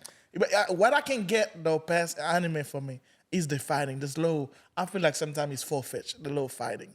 I think he was normal fighting. It just makes us wish we could do that. That's why I wanted him to watch Attack on Titan, because Attack on Titan don't have kind of have like people going Super Saiyan or anything like that, so it'd be weird to him. I'm like, watch Attack on Titan because it's like so close to like reality in a sense. Sure. Is it? I mean, it is. It's to an extent. Like, you got to give it a shot, right? So, are you an open-minded person? Yeah, I'm a very open-minded. Then it's time to be open-minded about anime. It's that you either Man, are or you got aren't. money. You ain't watching an episode yet. He won't do shit. I'm telling you, it'll change your life. forward. But so I'll tell you this. Last thing I'll talk about anime with is my new logo for my fight. So right now, my logo, Hunter wore it on your podcast, the team. Oh, yeah. And the breast cancer emblem. Yeah. And so I've always been the breast cancer guy for the last 10 years, doing the fundraisers. We do a golf tournament. We do a lot of great things, and it's great, and I love it.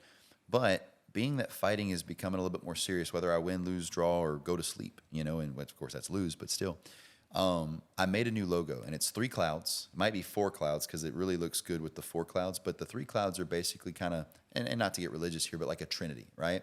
So on my last fight, I wore Atatsuki shorts, right, from Naruto. And so when you look at the Atatsuki, they're ninjas that have loved and hurt and been betrayed and issues. And truth be told, I kind of relate to that a lot because I love people and I try hard and I hear some things. I get it. And I don't like to give power to things that don't really matter and it's stuff because at the same time, like I said, it's a reflection on others, not a reflection on me. And if I've done something wrong, I've done something wrong to maybe 5 people my entire life. And I've tried real hard to not do that. I believe in things like the law of 250. Somebody's going to go tell their 250 friends and tell them how bad you are. So why give them a reason to talk? So people do it to me without a reason, really. And the way you post on Facebook or this is, I just kind of, that's just how I live. And I'm just posting it because I thought it was interesting. And I'm sorry it's bothering you. But hey, look, and so the red cloud is about a guy who leaves his village and kind of scratches through it. I don't want to scratch through my village. I love Lake Charles. I love everybody. I never want to turn out and leave. I'm not a quitter. But at the same time, the red cloud reminds me of how that would feel and I don't want that. But it is a part of me that I have to understand and I have to understand. The gray cloud that's on my new logo. The gray cloud on my new logo is everything that happens all the time. The pump going out at my apartment complex costing me, $11,000 to $15,000 after it's installed and all that things. The employee that leaves, or the this that happens, or the breakup that happens with the girlfriend, and it's hard.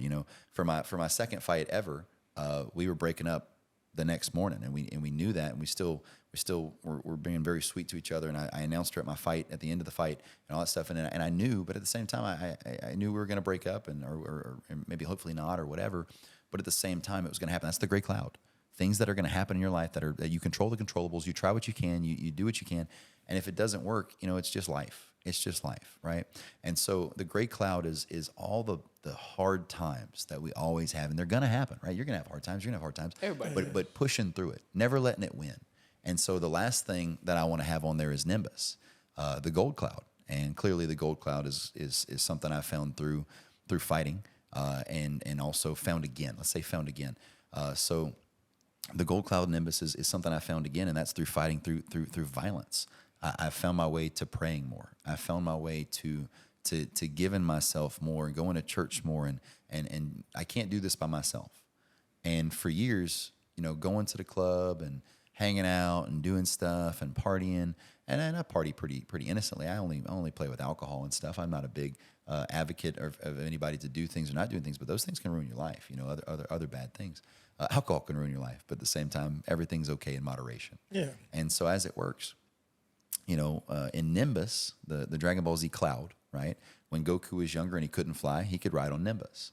As Goku grew older, he could fly beside Nimbus. And then when Nimbus was needed, he could let his sons ride on it. He could have Nimbus save him from an issue. And that's God. You can ride on God if you need him to. You can fly beside God if you ever become gracious enough to be able to do that. So my three clouds are those three. The ninja, right? I got you. Then But you got what the gray cloud. motivated you to mix up like two of your passion, fighting and anime together, and create a whole logo that got like a background of the both? And honestly, it mixes in the car thing too, because they call me the car guy when I fight. So it's Grant Navarre, or Grant the car guy Navarre. They think it's funny, and it's stuck. I've That's always your fighting name? Yeah, I've always. I gotta laugh at But the funny thing is, like, the guys are, like you said, they underestimate, so they're fighting the car guy. Yeah. And car guy's making you bleed on the mat, like it's what it is. And the car guy can bleed on the mat, but the car guy's gonna keep coming, baby. The car guy's gonna keep coming. You know what? Like But that. I mixed all three of them. But So I never it's- thought that was like your nickname, fighting style of car. Yeah, so but Why actually, you picked that though? I didn't pick that. They say, The guys picked that, and the first one was Grant Need a Car Navarre is what they actually made my.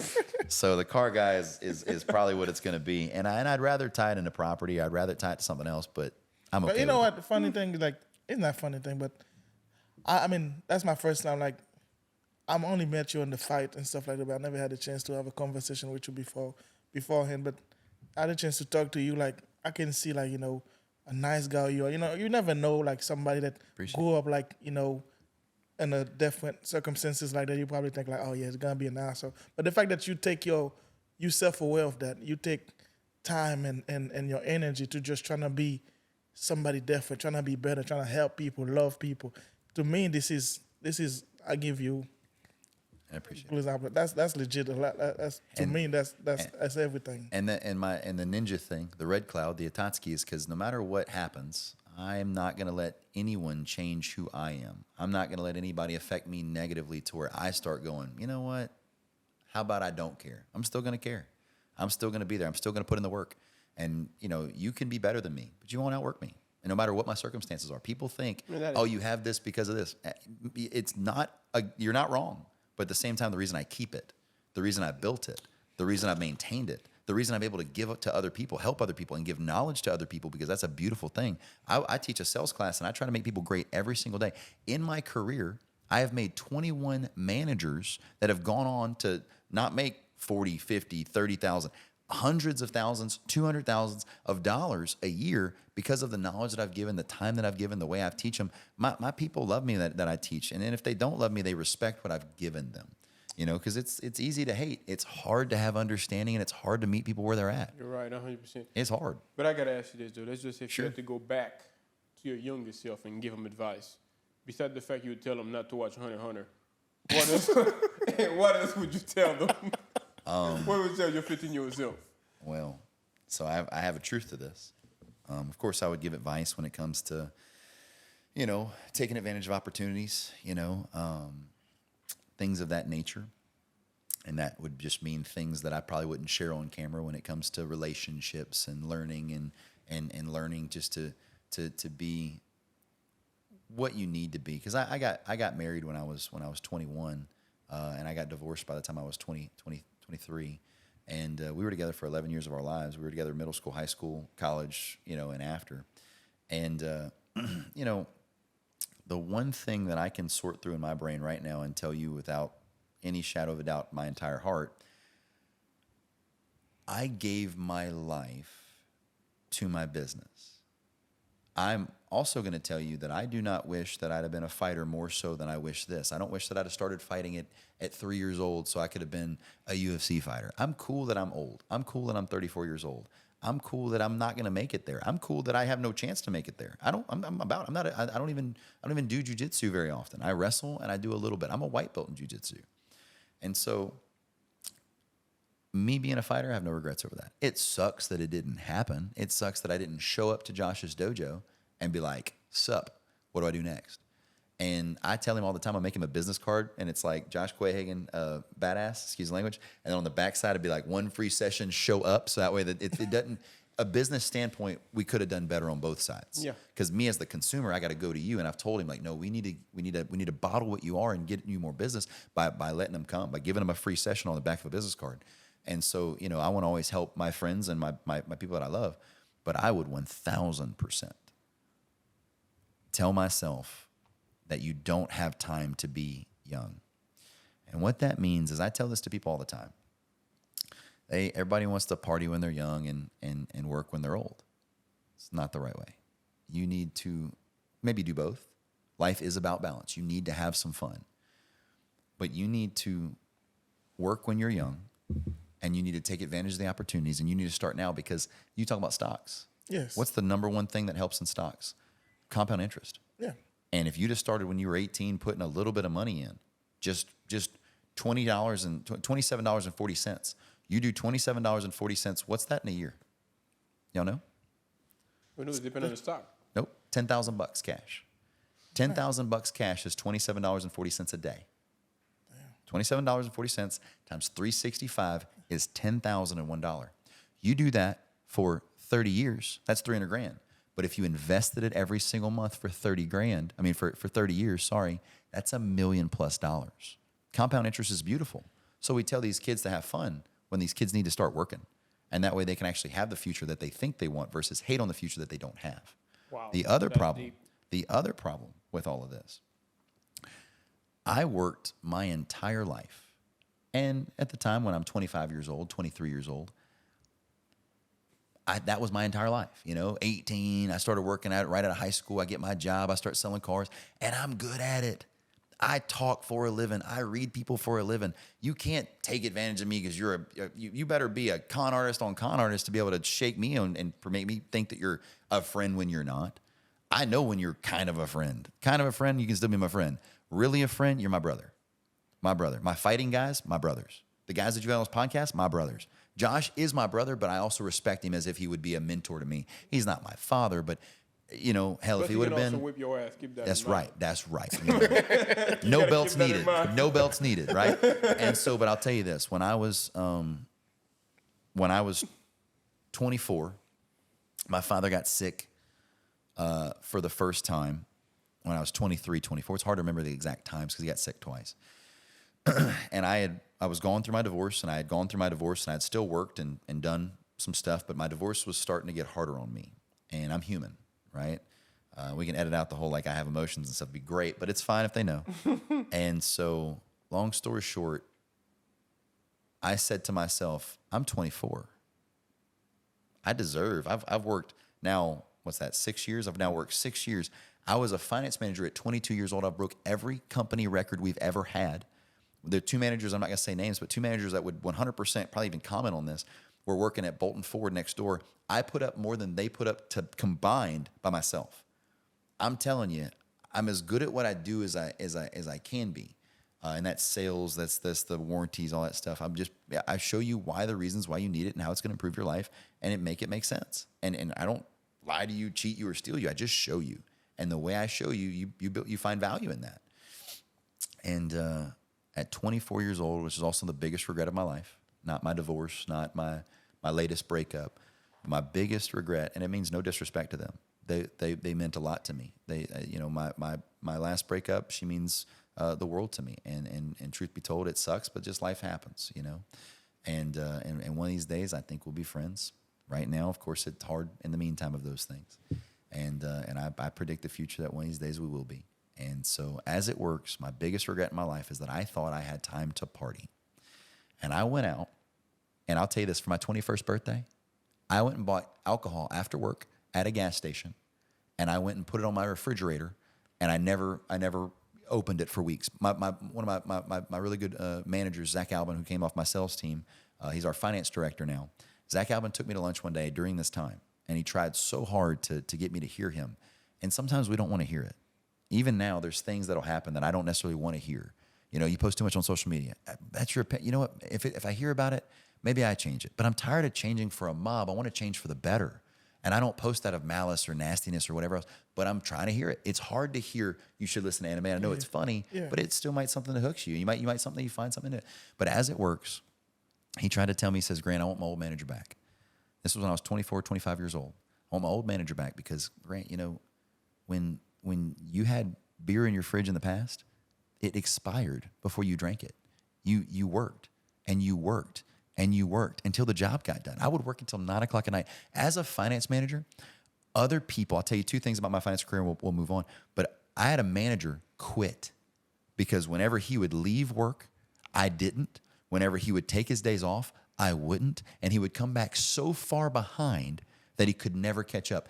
I, in my finance manager career, never lost one single month outside the first half a month that I worked. I'd have to tell you the full story. You'd love it. But of course, we've already made a pretty good podcast when it comes to time. But I never lost one more time for 3 full years. Only place you got was second, and you were happy about that. You know why? Not because my daddy owned a dealership. Because I outworked you.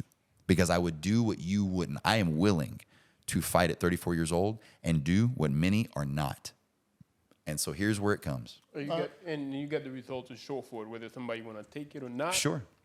It's their choice. It's not a reflection on me. But here's what happened. My greatest regret in my entire life is the fact that I decided I could party. My father got cancer again when I was 25 years old. He was dead by the time I was 26.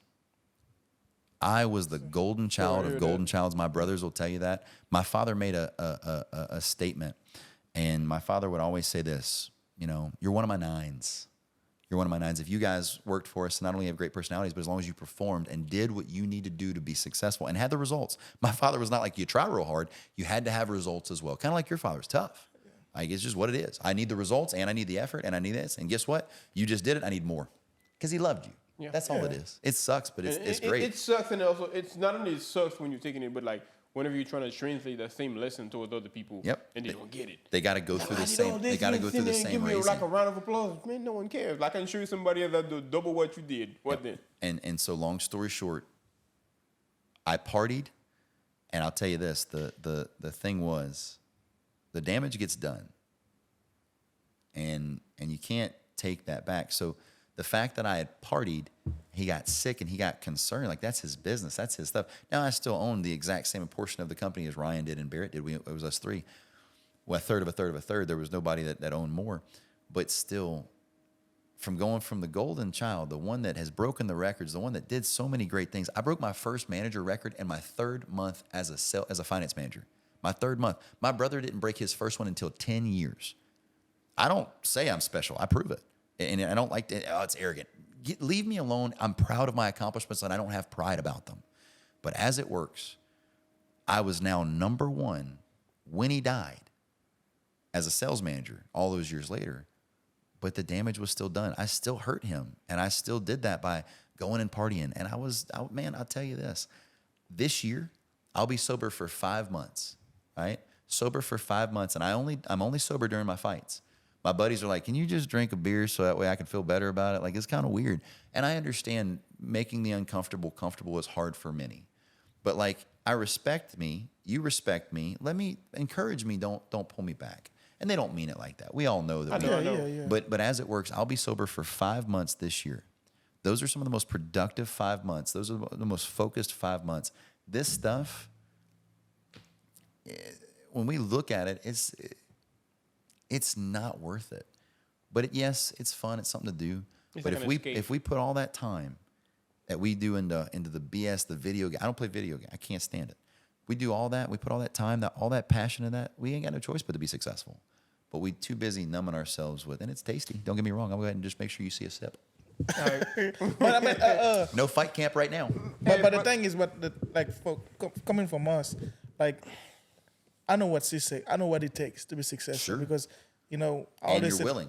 Yes. We're doing it right now. Yeah, because when I came here, I remember, you know, I always say that when I come here the first time, I had to pick up clothes in the airport. I didn't have any clothes. So there is no excuses somebody's gonna tell me. I come here, I didn't speak no English. Zero English. I didn't even nothing about English. So I walked to work. I mean, I struggle. I know I go days without eating. I was sleeping on the floor. I just know I couldn't be like this forever. You know, there is no way. So when somebody you're making excuses, you're making, you're not. But tell you what. You can flex. Tell them how much you average in the stock market a day. Go ahead. I'm listening again. Flexing, but at the end of the day, that's what I always. 12,000 for the record. That's beautiful. Come on, man. That's beautiful. Well, so, look, like I'll throw a point at you. So I ask a lot of people that I teach. I teach a sales class at Navarre. I still work for Navarre. You know, after selling Navarre, I don't have to have a job, but I choose to. I want to. And so, long story short, I always ask: Is the American dream alive? And you'd be surprised on how many split decisions I get. And then when I ask them this, I say, okay, well, why, if the American dream's not alive, why is that? And they'll go through the room and they'll tell me, and they give me some weak baby washing answers. I'm sorry. And then I'm like, okay, well, why do immigrants come to this country with $5 in their pocket and they make it? Oh, because they don't know any better. They come here to work. They do this. They're not spoiled. Is the problem. Right now we have food for $1 or not really, but $1.30 on every corner. We got people that could go beg on the side. Lake Charles is getting more and more of that, which I'm not. I want to help them. I go get food. I don't give money, right? We got people begging on the side of the road instead of going to get an honest works job. And I understand. Oh, great, you talk about homeless. Stop policing it. Stop tone policing it. We need to talk about what's right. And what's right is time, effort, and commitment. With enough time in the right field. I'm not saying to go stock shelves and be the best stock shelfer ever, but you know what? I'm going to stock shelves until I find a better opportunity. And then I'm going to go do this, and I'm going to go do that, and I'm going to go do this. And as I'm doing that, I'm going to try to go in, oh, Grant, I just didn't know. I didn't have my father. That's fine, but you got a freaking square in your pocket that can go to YouTube or it can go to Reels. Go to YouTube, find somebody to buy into. I got a channel. They got a podcast. They got people on here with morals and other things. Or you can sit there and watch Reels and go, huh, and then have absolutely nothing but mind-numbing bullcrap to stop you so you can go home and Netflix and eat instead of freaking going home and getting better at something. Go ahead. We're intimately short about it. I was on my soapbox. I love that. I like that you're getting hyped up because usually when we talk to each other, we talk to other people and then we get to be called the villain in a sense or... Great, I'll fit right in. I'm like sure. in a sense, oh, you don't get it, dude. We get it. And like he was saying, like it's close. You have to pick him up at the airport. I know you say you hate video game. I used to like him, but I don't have the quiet time to play him as I used to. My very first TV I had was like a TV I picked up from the side of the street. I was coming home from school, and I saw it. And I'm like, I wonder if it works. And I picked up the TV. I struggled with it and made it all the way home. And then when I plugged it in the wall and it turned on, I felt like I just won $1 billion. And I hooked up my game to it, and that's about all I needed. So therefore, like when we speak in that sense that, dude, you got to go out there and get it. Nobody owe you anything. Nobody will give you anything. You got to go out there. Nobody, like Santa Claus not going to knock on the door and give you a check. In a sense, you got to go out there and put in some sort of work to get it. Cut grass, go to a 9-to-5, McDonald's, whatever it is, earn it.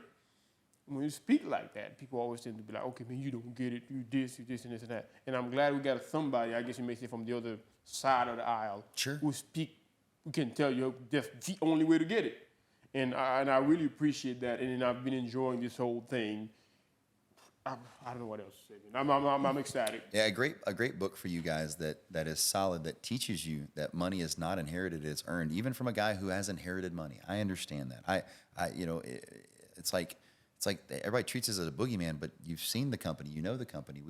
I owned the company, and I don't anymore, so I didn't do that for free. But as it works out, you know. The book, The Everyday Millionaire from Chris Hogan. If you don't like to read it, I'm not saying you guys, but if the people out there don't want to read it, there's an audiobook and he reads it and he talks like me. He's got a better voice than me. He's like a radio DJ type voice. He's, what's up VIPs? And after that, he's super knowledgeable. But it's the greatest it's the greatest survey on millionaires there are. And everybody's like, oh, that's super, super tacky to talk about millionaires. But how many times has everybody said they want to be that? So don't cry about what it sounds like when somebody says it, because they're trying to help you. So in this book, they did the largest survey ever for millionaires. And so what they found out was 78% of the time that money was earned and not inherited, right? So let me show you the way this book goes. So not only that, on the 22% of time that money was inherited, right? They found out that 84% of that money, of the people that inherited money, 84% had already become a millionaire before ever inheriting a dollar. Because of why? The things that they were instilled. Like whether y'all were middle class in another country or not, you were instilled with morals and thought processes and things that made you strong. That's more invaluable than any dollar, because $1 million goes quick. $1 million is 4 houses if you're lucky in even Lake Charles, Louisiana. It's 2 houses in America when it comes to California or fancy stuff or wherever else. It goes quick. And if you want to mismanage that $1 million and you want to party and enjoy it, it can go so like fast. So when we talk about it, the funny thing is we talk about people that come from money and we're like, oh, we hate them. Can't stand them. But then when you talk about somebody that didn't get on, what happens when you get a bunch of money? You get on drugs and you start spending it, and you start doing stuff and you lose it. You don't appreciate it. If you didn't earn it, then you don't appreciate it. And what ends up happening though from this stuff is if you at the same time somebody down the ride like, man, but he didn't get on drugs, he didn't this. There's stereotypes with coming from money and then also not falling off the bandwagon because you got it easy. You got to teach your children the morals. You got to teach them the integrity. You got to teach them how to work. And that way when they have it, they can keep it. But if they just waiting for you to pass away and it's going to work out, it's not going to work out. And if I go broke one day, ain't nobody going to help me. Ain't nobody going to care. They're going to be happy about it. Some, you know, it's just how this goes. People sometimes find like pleasure in other people's misery. Of course they do. Yeah, I mean, everything comes to hard work. Hard work always pays off. I don't care how long. Sometimes, yes, you can be in a messed up situation and you want it to come fast, but you put the work and you never stop. It's gonna happen. Slow and steady is the best way. It's the least glamorous. Everybody wants to put $10 in Dogecoin and pull out $1 million, but it doesn't work that way. It does not work that way. Time, effort, and commitment. That's it. We appreciate you stopping by, and I know we've been talking here for like close to 2 hours. Probably so. It's been a great talk. It's been an incredible conversation, and like we appreciate your time. And quick question before you leave: I know you're from out here. Favorite restaurant out here? So, can I give you my favorite 3?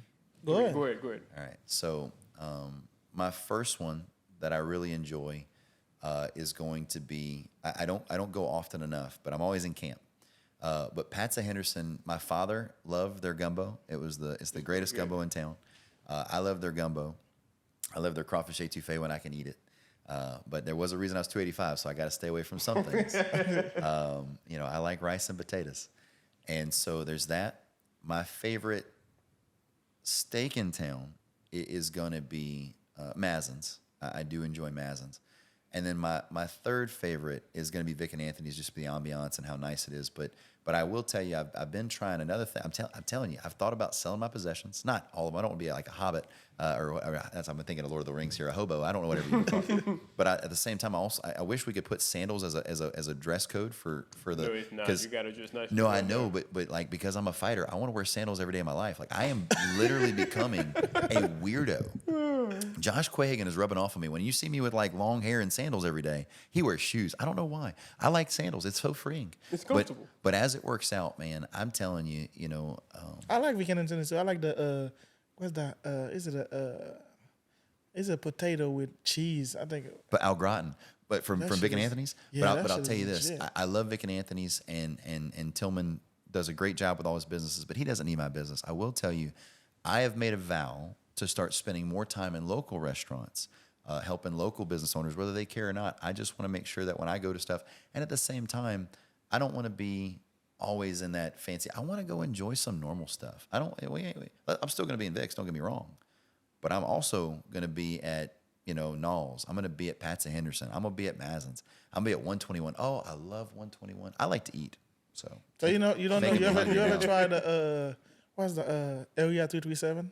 Oh, speaking of, and Gus is amazing. Yeah. Y'all need to have Gus on here. Yeah, Gus needs to be on here. He's on like his 4th or 3rd restaurant. He's doing great. Yeah, I We think he don't run opened a new personally, one. so therefore we I can. got you covered. Oh, Yeah. there you go. And another thing too, we talk about this, elevate your friend group. So by having me talk to you guys and we go do some lunch and some other stuff, it can't just be always by text and I need a favor. It's not that. And you guys wouldn't do that in the first place. That's not what I'm saying. But by building that, now you have access to something if I can help. And that's another thing. Elevate yourself out of your friend group. If you're the coolest, the funniest of this, and if it's a bunch of guys that aren't wanting to do what you need to do, go find it. And maybe a group of wildly successful billionaires don't want to hang out with you. That's fair. They don't want to hang out with me. They don't. But find somebody that's doing better. Find somebody that's willing to work. Find somebody that wants what you want. Eric Thomas says it best. Find out what you want out of life, and then spend let me say that again. Eric Thomas, sorry. Eric Thomas says it best. Find out what you want out of life, and then spend the rest of your natural life going after it. That sounds way better to me than being upset about somebody that they drive a cool car or they have something. I don't want that. I will not hate on you. I will dislike you if you earn it 3 or 4 times by meeting me. But I will not hate you because you breathe. I don't think that's right. Nice. Hey, man, look, that was a hell of a conversation. Like, it genuinely was. I genuinely enjoyed from the fighting to the entrepreneurship to the anime to the advice. Hunter still sucks, but Yeah, but I mean, hey, but we really enjoyed but it. yeah, really, truly, like, thank you for coming to the show because sometimes we got guests and we never know where the conversation's gonna go. But how the chance really talking to you, man, is just like you got that genuine, you chill, you really a nice guy, man. I mean, that's Next time we go to legit. dinner with no cameras, we still talk again. That's Hunter legit, still man. sucks. That shit sucks badly. I was so mad I watched 4 seasons. See, of now that I know why you shit. don't watch anime. I know why you don't watch anime because he's bullying he's bullying her. that's what I was saying. That's my girl, man. Dude, I'm like, And I didn't even put it in my top 5, but he's like, I you know, mentioned man. it. It's just it's bad. No. Dude, it's bad. Oh, But my I remember God. dude like Comments just be coming in oh right now. my God, it's bad. Let's No. just leave it at that. No, But hey, this Chris, guy is just Great. thank you for stopping by, man. It's Thank been you. great. This is the Haitian Kings Podcast, ladies and gentlemen. Follow, like, share, subscribe, and the whole 9 yard. And once again, great Naval. yeah. That's legit. That was Man. I can't clap too good, but I can try. And dude, that was great. Man, that was good, man. Thank you, man. I mean, Thank you, man. Thank you. I really appreciate it. I hope like we didn't make you feel too uncomfortable.